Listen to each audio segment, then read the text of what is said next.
Hello বন্ধুরা, লক্ষ্মীর ঝাঁপি সিরিয়ালের শুরুতেই তোমরা দেখতে পাবে ঝাঁপিয়ে দেখে ফোন করার জন্য রাস্তা দিয়ে যায়, আর তখনই সেখানে এসে রনিত চলে আসে তার মনের কথা বলার জন্য।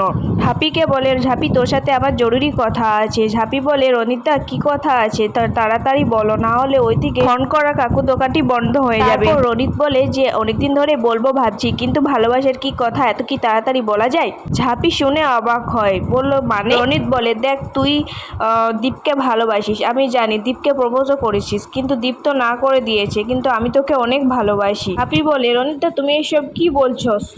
ঝাঁপি শুনে তো অনেক অবাক হয়। ঝাঁপি বলে, রনিতা প্লিজ তুমি এসব কি বলে যাচ্ছ, আমি তোমাকে সেই চোখে দেখি না। রনিত বলে, কেন রে, আমার মধ্যে কি কমতি আছে?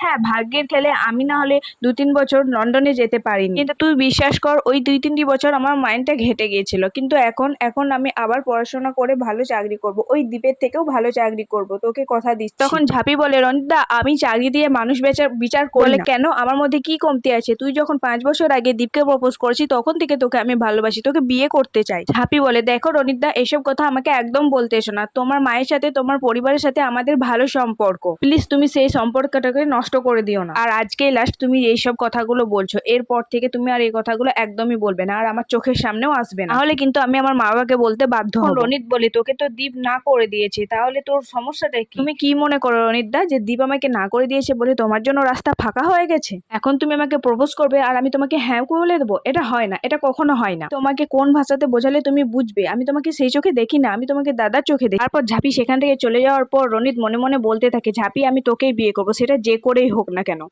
তারপর ঝাঁপি দৌড়ে সেখান থেকে চলে এসে নিজের রুমে গিয়ে আয়নার সামনে বসে ভাবতে থাকে, এসব কি বললো আমাকে রনিত দা, আমাকে সবাই ফেলনা ভাবছে, আমাকে দীপদা না বলে দিয়েছে বলে কি আমার আর সব কিছু শেষ হয়ে গেছে?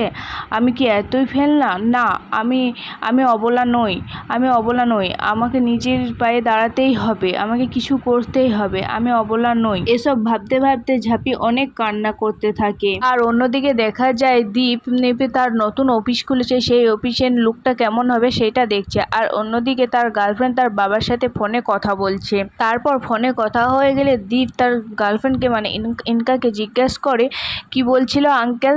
তখন ইনকা বলে, আসলে অনেকগুলো টাকা ইনভেস্ট করে দিয়েছে তো তাই একটু চিন্তা করছিল। দীপ বলে, কিচ্ছু হবে না, সব ভালো হবে।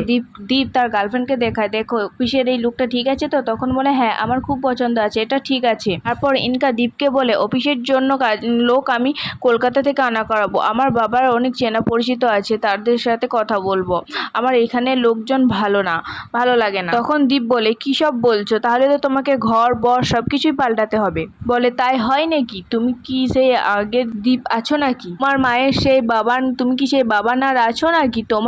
তোমার মধ্যে বাবানকে বার করতে আমার নাজেহাল হয়ে গিয়েছিল, তুমি কিন্তু আর আগের দীপ নেই। তারপর ইনকা দীপের একটু ক্লোজ আসার চেষ্টা করলে দীপ বলে, দেখো দরজা জানলা কিন্তু খোলা আছে, এখনই কেউ না কেউ এসে পড়বে। তখনই সেখানে দীপের কাকিমা চলে আসে এবং এনকাকে জিজ্ঞেস করে, তুমি এখনো এই রুমে শুনি এখনো? তখন দীপ বলে, না আসলে আমরা অফিসের ব্যাপারে একটু কথা বলছিলাম। তখন বলে, বেশ ঠিক আছে, কিন্তু তুই তো জানিস আমাদের এইসব পছন্দ না বিয়ের আগে, তোদের তো তাছাড়াও 2 দিন পরেই বিয়ে। বললো, হ্যাঁ তো কাকিমা ঠিক আছে।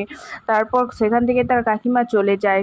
যাওয়ার পর এনকা বলতে থাকে, এই জন্যই আমার এখানকার মানুষদের ভালো লাগে না, বিয়ের আগে নাকি একসাথে থাকতে নেই, এসব বলে মাথা গরম করে। তখন দীপ এনকাকে বোঝানোর চেষ্টা করে